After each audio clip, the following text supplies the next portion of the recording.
Assalamualaikum warahmatullahi wabarakatuh. Baik anak-anak sekalian, pada pertemuan ketiga kali ini, Mister akan melanjutkan materi tentang bioteknologi yang sebelumnya kita sudah bahas. Silahkan kalian sambil membuka modul yang Mister share. Untuk manfaat bioteknologi konvensional, yang pertama, meningkatkan nilai gizi dari produk-produk makanan dan minuman, menciptakan sumber makanan baru, misalnya dari air kelapa, dapat dibuat nata de coco, dan dapat membuat makanan yang tahan lama, misalnya membuat asinan. Terus selanjutnya, secara tidak langsung, dapat meningkatkan perekonomian rakyat karena bioteknologi konvensional tidak banyak membutuhkan biaya, jadi lebih murah daripada bioteknologi yang modern. Nah, untuk contoh dari manfaat bioteknologi konvensional ini, yang pertama ada tempe.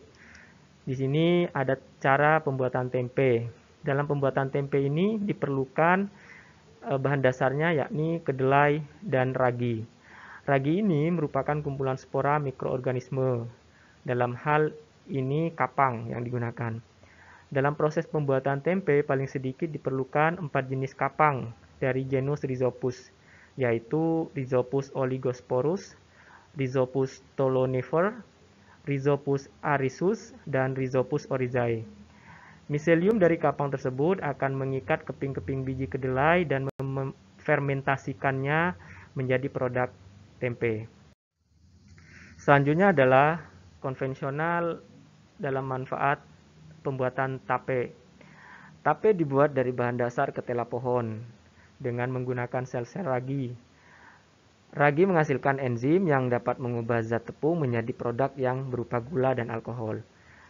Jamur yang digunakan adalah Aspergillus oryzae.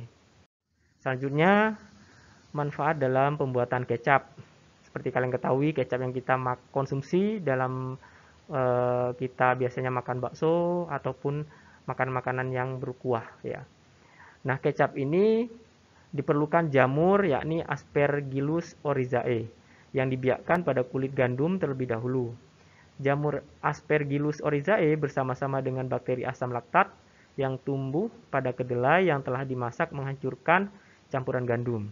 Setelah proses fermentasi karbohidrat berlangsung cukup lama, akhirnya akan dihasilkan produk kecap. Selanjutnya adalah yogurt. Saya yakin kalian sudah tahu rata-rata mengenai yogurt. Kalian mungkin pernah mengkonsumsinya dengan membeli di supermarket.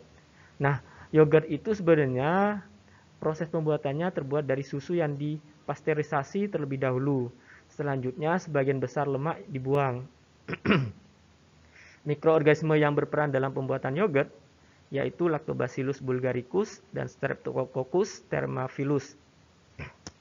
Kedua bakteri tersebut ditambahkan pada susu dengan jumlah yang seimbang.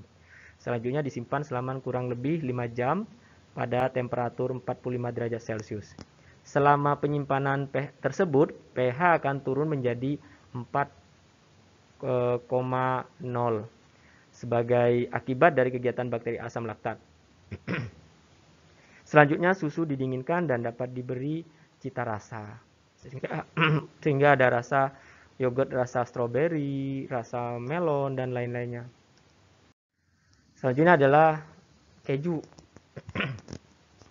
Proses pembuatan keju diawali dengan pemanasan susu dengan suhu 90 derajat Celcius atau dipasteurisasi, kemudian didinginkan sampai 30 derajat Celcius. Selanjutnya, bakteri asam laktat dicampurkan.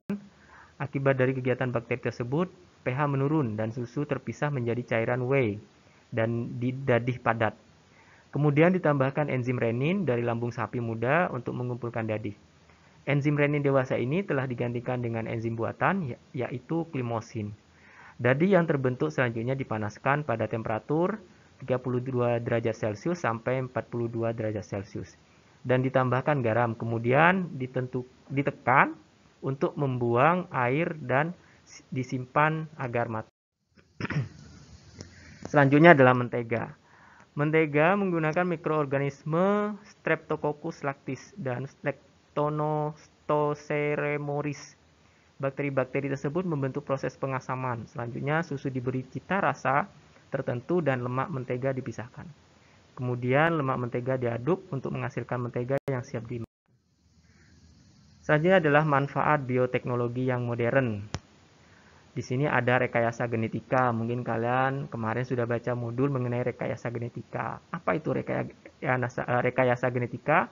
Suatu cara memanipulasi gen untuk menghasilkan makhluk hidup baru dengan sifat yang diinginkan. Rekayasa genetika disebut juga pencangkokan gen atau rekombinasi gen. Untuk mengubah DNA sel dapat dilakukan melalui banyak cara, misalnya melalui transplantasi inti, fusi sel, teknologi plasmid, dan rekombinasi DNA. Nah, ini merupakan proses transplantasi inti. Kalian bisa baca ya. Nanti kalian tanyakan yang tidak dimengerti. Biar Mister lanjut berikutnya. Selanjutnya adalah fusi sel. Silakan kalian baca. Ada teknologi plasmid, rekombinasi DNA. Nah, ini pemanfaatan bioteknologi modern dalam bidang pembuatan obat. Ya, misalkan obat antibiotik seperti kalian ketahui ketika kalian sakit, kalian ke dokter, terus dokter memberikan resep obat antibiotik. Nah, obat antibiotik itu sebenarnya hasil dari bioteknologi modern dengan bantuan mikroorganisme. Ada juga vaksin. Ya, vaksin itu sebenarnya suatu zat kimia yang dimasukkan ke dalam tubuh untuk menangkal virus yang masuk. Contoh yang pada saat ini yang lagi ngetren ya mengenai vaksin virus corona yang pada saat ini masih sedang diproses dalam pembuatannya. Selanjutnya adalah mikroorganisme pembasmi hama tanaman ya dalam bidang pertanian.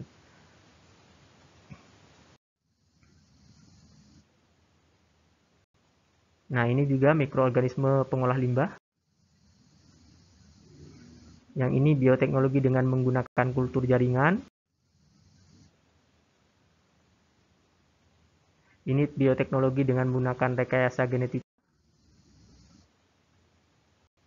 Nah, ini manfaat rekayasa genetika di bidang kedokteran dan farmasi.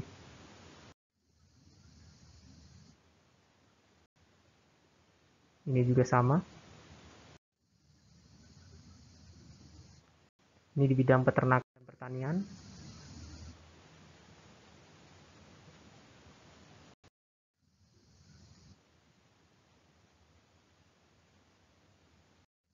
Oke, itu saja untuk penjelasan materi hari ini. Terima kasih, kurang lebihnya mohon maaf.